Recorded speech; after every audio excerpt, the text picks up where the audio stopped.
He was born Randy Zarate. His life has had plenty of challenges and hardships, but throughout his life, his one true love has kept him motivated and driven. That one true love? Hip-hop.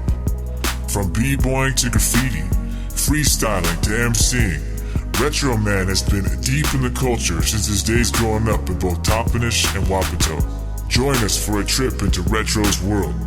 From his childhood homes to his home studio today, hear the story of what makes this man who he is today and what he went through to get to this point. I grew up in Wapato. This is Wapato. I grew up in Wapato, probably like late 90s, all through my 90s until 2005 when I graduated from Pace. And man, this is a crazy ass place. I grew up in a project housing called the Apis Gowdy. So this right here is like my homebound Apis, known as the ghetto of Wapato. As you can see, it's not much happening here.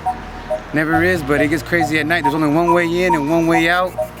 And this is where I grew up, man. This is where I first seen street fights, first seen the 9, first seen people get stabbed, poked, drug dealings, drug dealers getting robbed. Like, this is the hood. This is the hood. So welcome to my spot. We're gonna take you around and show you guys what's really going down and show you how I became me. Welcome to the courts, Apis. We got cameras now everywhere. Yeah, so this is my house right here. Out here on the 400 block, 500. Live right here at 509. Man, dude, I used to break dance right here. All kinds of dog shit. All the damn time. Dogs would be shitting in our yard.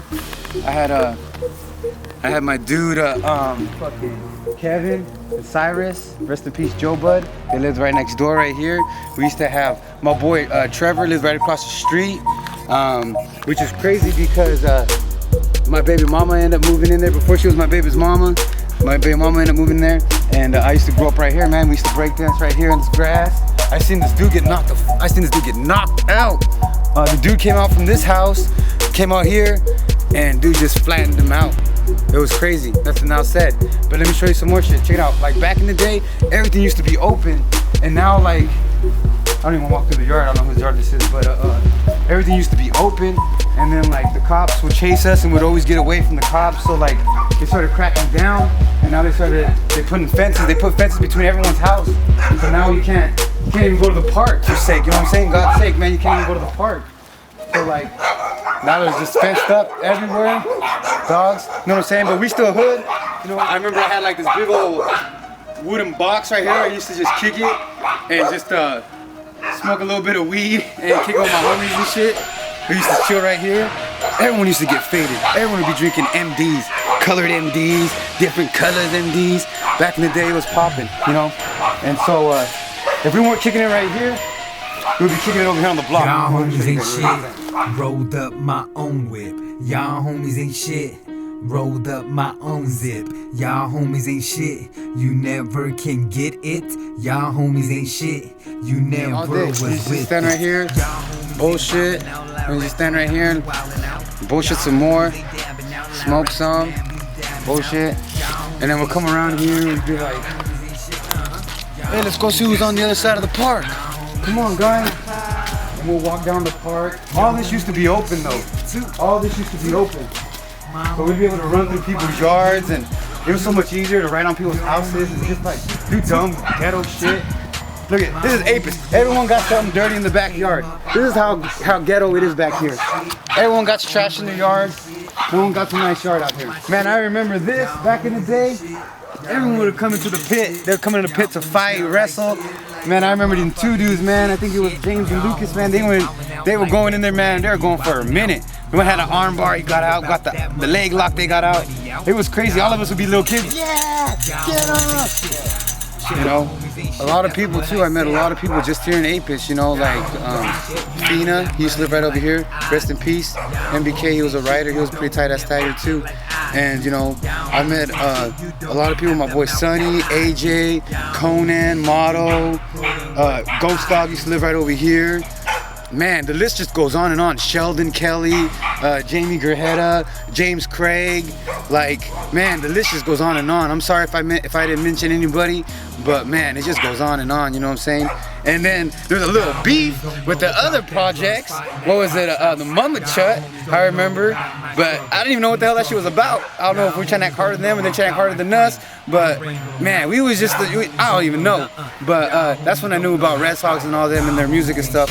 And you know, I was always cool with everybody, hands down. So like, we kind of got it connected later on in life. But yeah, this was my home. This is my hood right here. This is where we used to kick it, chill out with my friends and everything. They kind of helped build me who I am today and help make me who I am today, you know? I never really did scandalous shit to nobody, and so I never got it back. But, you know, I just keep a good heart, and Lord bless every person I come across, you know, and help them just succeed on what they want to do in life. And we're going to continue doing that. Well, growing up, I got into graffiti.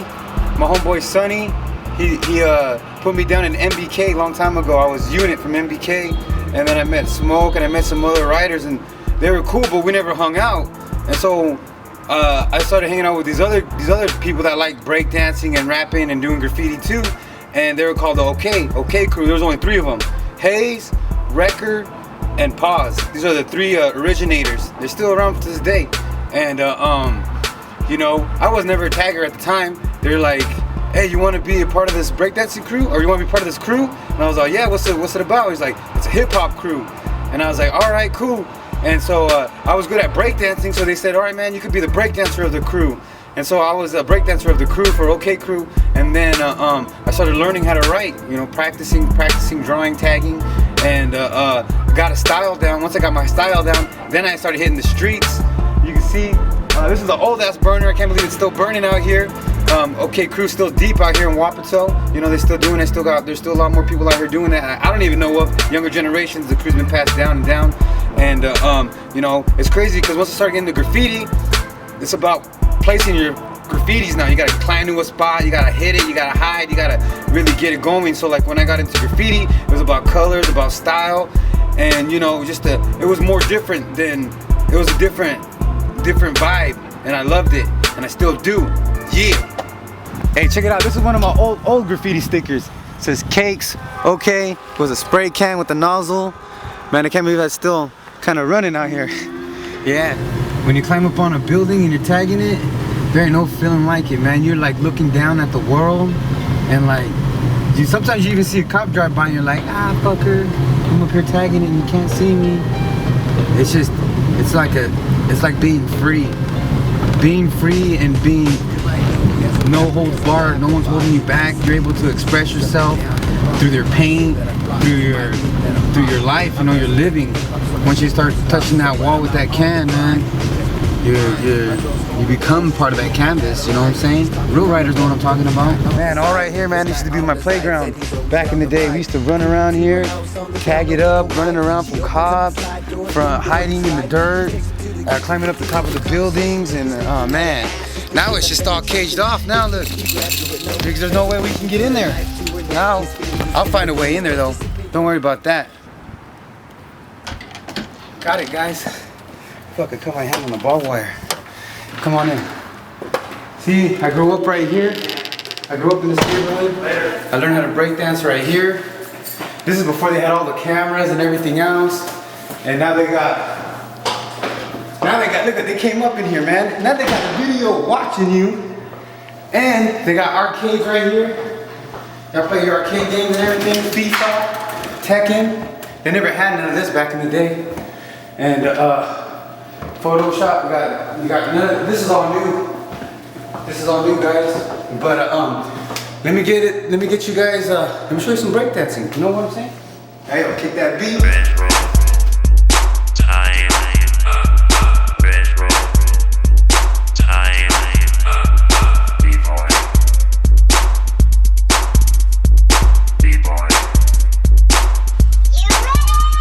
On the dance floor, I'll be one of the best. So much flavor and style. Alright, welcome to the east side of Toppenish. This is another place where I grew up. I grew up here a long time ago. I've been here all my life. I moved to Wapato and Toppenish. I remember moving out of my mom's house around I was 16 years old. Just problems at the house, complications, and so I moved out. And then I came back to the hood right when I turned around 20 years old, around my first son was born. So let me show you guys where I grew up. This is the East Side Park. Oh, these are new toys. They never had these toys before. There's always used to be gangsters. There's still gangsters out here. So let me show you guys my old house. It's abandoned now, but it used to be the shit. It's not. So this is where I grew up. This is also the first. This is also the cover where I took the All Day mixtape. So I also shot the cover here. And man, there were so much fun times right here. Growing up right here in this neighborhood, it was all about gangs. It probably still is. You know, I'm not into the streets as much. But around here on the east side, there was a gang called East Side Longos, ESL, Sureños and the east side. And I remember being in middle school with my friends that I hung out with. I'm not gonna lie, I was a little chavale or whatever, a little cholo wannabe. I had the Ben Davis with the hair slicked back, 3 flowers and everything back in the day, you know. And then my dudes that I was kicking it with, they wanted to rush me. They're like, all right, now we're gonna rush you in this gang. And I'm like, yo, we're supposed to be fighting for each other, not fighting with each other.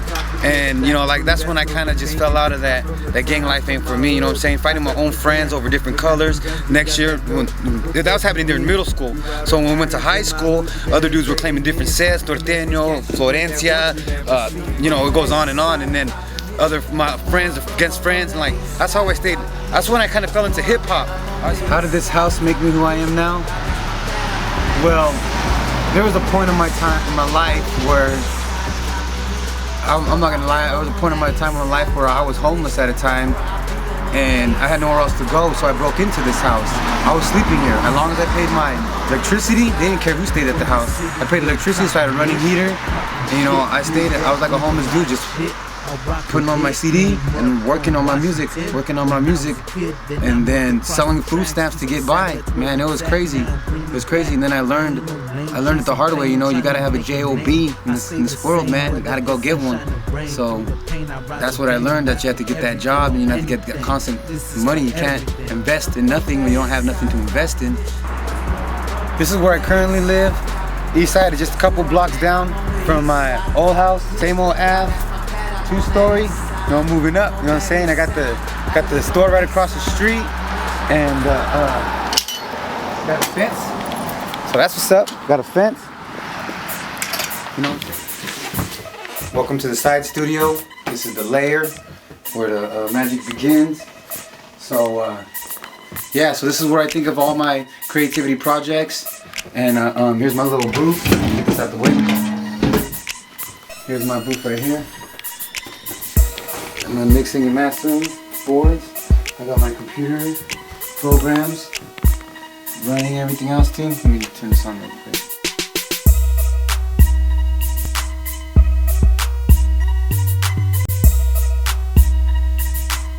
Is it like having your music going and then your life with your kids? Does it get hard?